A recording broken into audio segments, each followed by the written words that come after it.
And you want the stipulation to remain as is, even though you've null pros the felon in possession charges?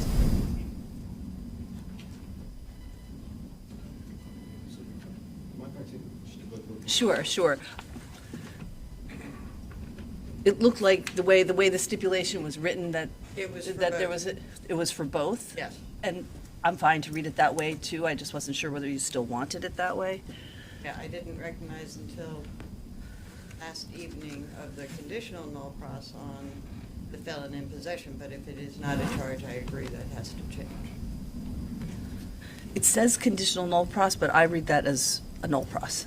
So I'm reading to them, Well, I mean, Six still within the charges. Stipulation, Your Honor, so assuming that the stipulation was there, if for some reason that we had walked in this morning and the defendant had changed his mind and was pulling the stipulation, then obviously, that's why I put down the term conditional null pros, because the understanding that we're doing that null pros, knowing that there was going to be a stipulation.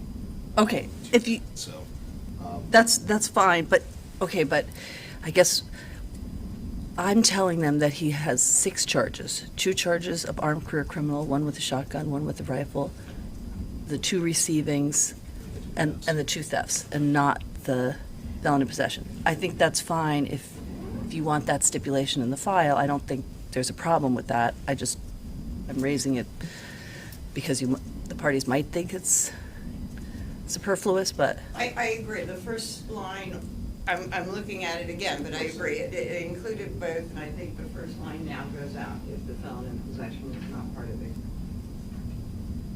the second sentence would say, first sentence would go out, that's what you're thinking, Your Honor. that is what I was thinking. So the first sentence out and the word further.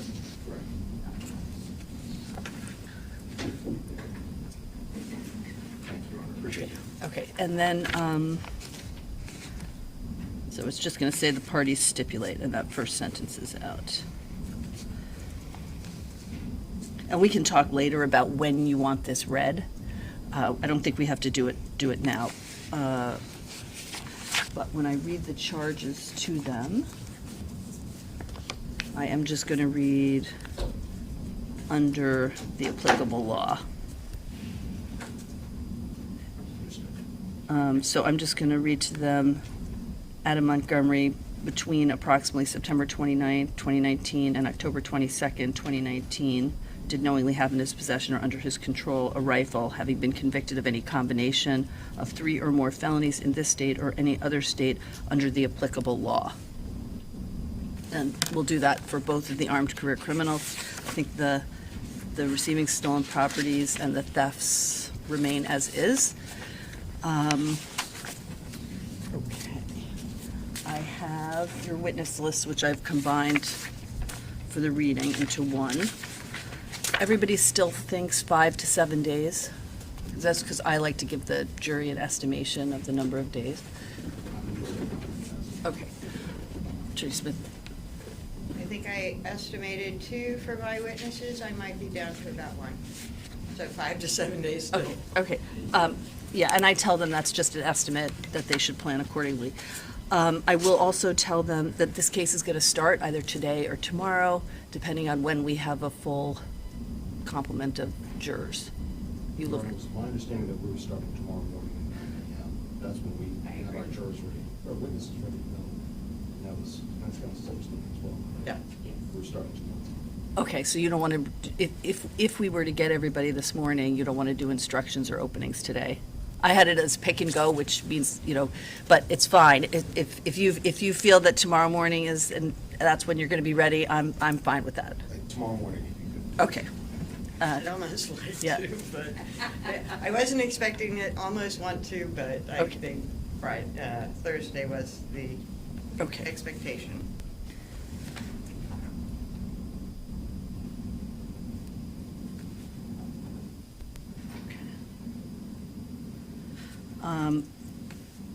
We are selecting 3 alternates, so we'll in panel 15, we're going to seat 21 to start.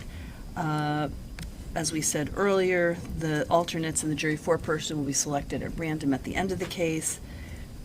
Each side 20 minutes for panel voir dire. you received my bifurcated instructions. I know you don't have the actual charges in there. I have those now, and that may change as we go forward, but no objections to the ones that I read before opening statements? No.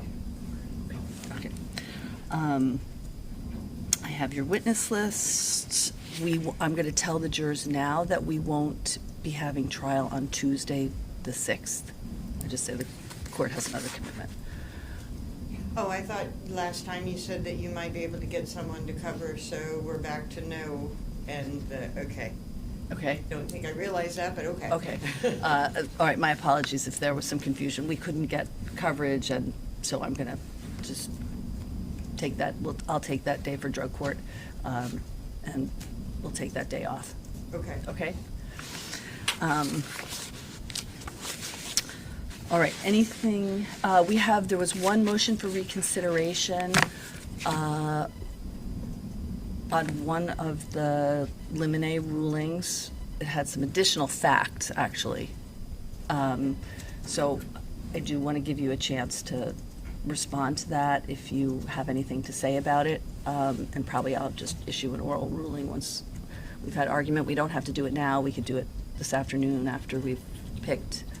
I was about to say, especially if we finish before the end of the day, then I can address it before the end of the day. Yeah, that's fine. Yeah, I thought, we might want to address it before openings if we can, was my thought, that you all might want that. All right, anything else that we can accomplish this morning?